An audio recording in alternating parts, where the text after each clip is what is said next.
Welcome to direction to success. आज हम बात करेंगे गवर्नमेंट एग्जाम के बारे में जो है DSSB।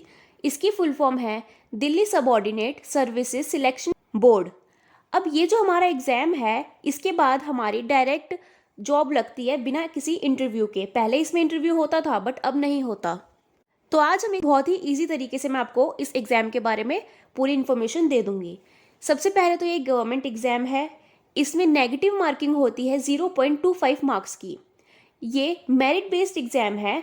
मतलब जैसे सीटेट में था कि 90 मार्क्स है और वो क्वालिफाई करने हैं, वो होते हैं हमारे क्वालिफाइंग मार्क्स। और जो मेरिट बेस्ड होते हैं उसमें हमारी मेरिट लिस्ट निकलती है और वो उस मेरिट लिस्ट में जो भी नंबर होते हैं जैसे 130, 140, 150 जितने भी नंबर होते हैं हमें उसे क्रॉस करना होता है। मतलब उस मेरिट लिस्ट से ज़्यादा नंबर लाने होते हैं, तब हम क्वालिफाई होते हैं। इसकी ऑफिशियल वेबसाइट है www.delhi.gov.in। ये जो एग्ज़ाम है ये बाइलिंगुअल होता है, द्विभाषीय होता है। इसमें लैंग्वेज चेंज करने का भी ऑप्शन होता है।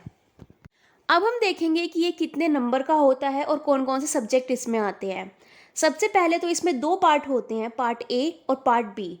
दोनों 100 मार्क्स के होते हैं। मतलब 100 + 100 हो गए 200 मार्क्स। हमारा टोटल होता है ये एग्ज़ाम 200 मार्क्स का और नेगेटिव मार्किंग होती है 0.25 मार्क्स की।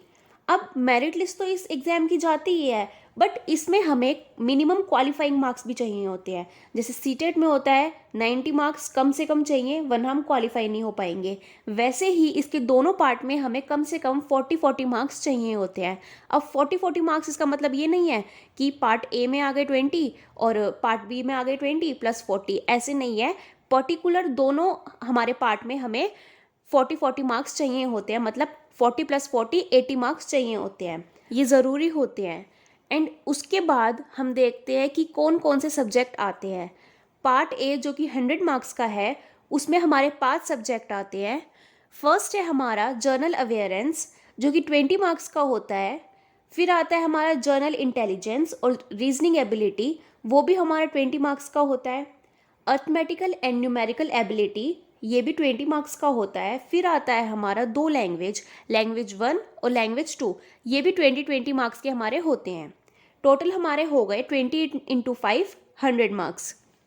अब जैसे सीटेट का जो सिलेबस है उसमें हमें कम से कम 3 महीने तो पढ़ना ही होता है पूरे मन लगा के, वैसे ही इसके सिलेबस में हमें 6 to 7 मंथ्स पूरे मन लगा के अच्छी तरह से पढ़ना होता है। और जो हमारा जो जीके के क्वेश्चंस आते हैं, जनरल नॉलेज के आते हैं, उसमें हमें जो करंट अफेयर्स, जैसे हमारा एग्ज़ाम अप्रैल में है तो उसके जनवरी से अप्रैल तक जो भी करंट अफेयर हुए हैं, जो भी घटना घटी है या जो भी कुछ भी चेंजेस हुए हैं वो हमें अच्छी तरह से पढ़ के जानी होती है। फिर आता है हमारा पार्ट बी जो कि 100 मार्क्स का ही है। इसमें हमारी तीन कैटेगरी आ जाती है, PRT, TGT एंड PGT। अब इसमें जिस भी कैटेगरी के लिए आप तैयारी कर रहे हैं उसमें पूरी 100 मार्क्स की पेडागोजी ही आती है, चाहे वो कोई भी कैटेगरी हो, और वो आपके सब्जेक्ट रिलेटेड आती है। अब जो सीटेट में आपकी जो पेडागोजी आती थी वो मीडियम लेवल की आती थी, बट इसमें आपकी हाई लेवल की आएगी और 30 to 40 क्वेश्चंस आपके मीडियम लेवल के होंगे और बाकी सारे हाई लेवल के होंगे, एडवांस लेवल के होंगे। तो इसमें आपके ऐसे नहीं है कि बस पार्ट ए कर लिया पार्ट बी छोड़ दिया, पार्ट बी कर लिया ए छोड़ दिया। आपको दोनों अच्छी तरह से प्रिपेयर होने चाहिए क्योंकि दोनों को मिला के ही आपके मिनिमम क्वालिफाइंग मार्क्स बनेंगे।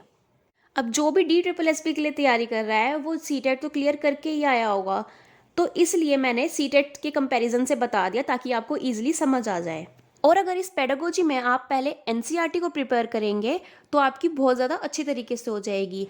PRT में आप 1 to 5 के ले लीजिए और TGT में आप 6 to 8 ले लीजिए और PGT में आप 11-12 की ले लीजिए। उसके बाद कोई कॉम्पिटिटिव जो बुक होती है उसको लीजिएगा, क्योंकि अगर आपका बेस अच्छा नहीं होगा तो उसमें परफेक्शन नहीं पा पाएंगे आप। और 2023 का जो DSSB का एग्ज़ाम है वो हमारा जल्दी ही अब उसके एप्लीकेशन फॉर्म निकलने वाले हैं। जैसे ही वो निकलेंगे मैं आपको अपडेट कर दूंगी। और ज़्यादा इन्फॉर्मेशंस के लिए जुड़े रहिए D2 सक्सेस चैनल के साथ। Thank you.